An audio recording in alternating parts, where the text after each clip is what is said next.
this video, we'll closely explore the deformation functions of the Gizmo 3D tool. Its deformation palette offers a wide range of powerful and versatile features that can be effectively applied to our 3D object. To use these functions effectively, we first need to activate the Gizmo 3D tool at the top by enabling either Move, Scale, or Rotate. If the Gizmo 3D tool isn't visible on the stage, check up here to ensure that the Gizmo 3D button is properly activated and enabled. We can find the deformation palette as a particularly convenient pop-up palette within the tool. By clicking the Customize icon, we can quickly access the palette. In the upper section, we'll find the option to create polymesh objects. And in the lower part of the palette, we'll find a varied selection of deformers that can be applied to our current 3D object. The deformers in the lower part of the palette only function with models that do not contain polygonal intermediates.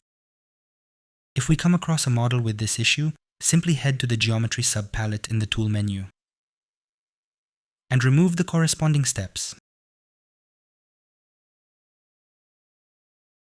The creation of polymesh objects is efficiently achieved using intuitive controls.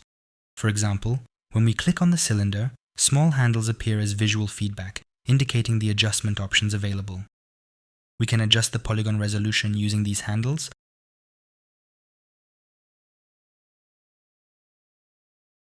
and with the white handle, we can make adjustments that change the shape. Let's quickly go and select the ring.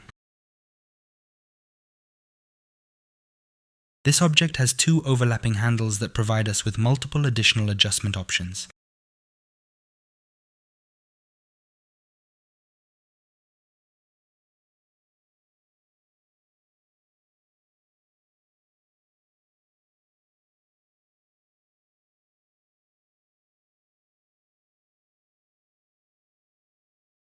Let's now examine the different deformers. With these deformers, we have equally versatile options to work with visual handles. We can, for instance, easily twist our object,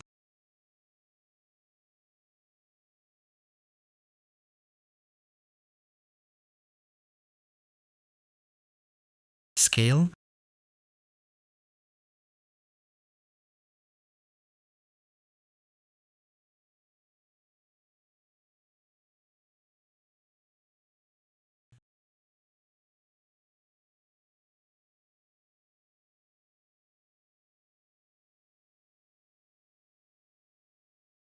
Furthermore, there are many additional editing steps listed in this comprehensive palette.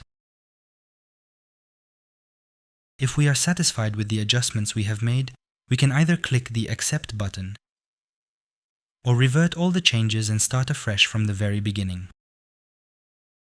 Afterwards, we can smoothly resume working with our familiar tools. In the next video, we'll take a look at the Z-sphere.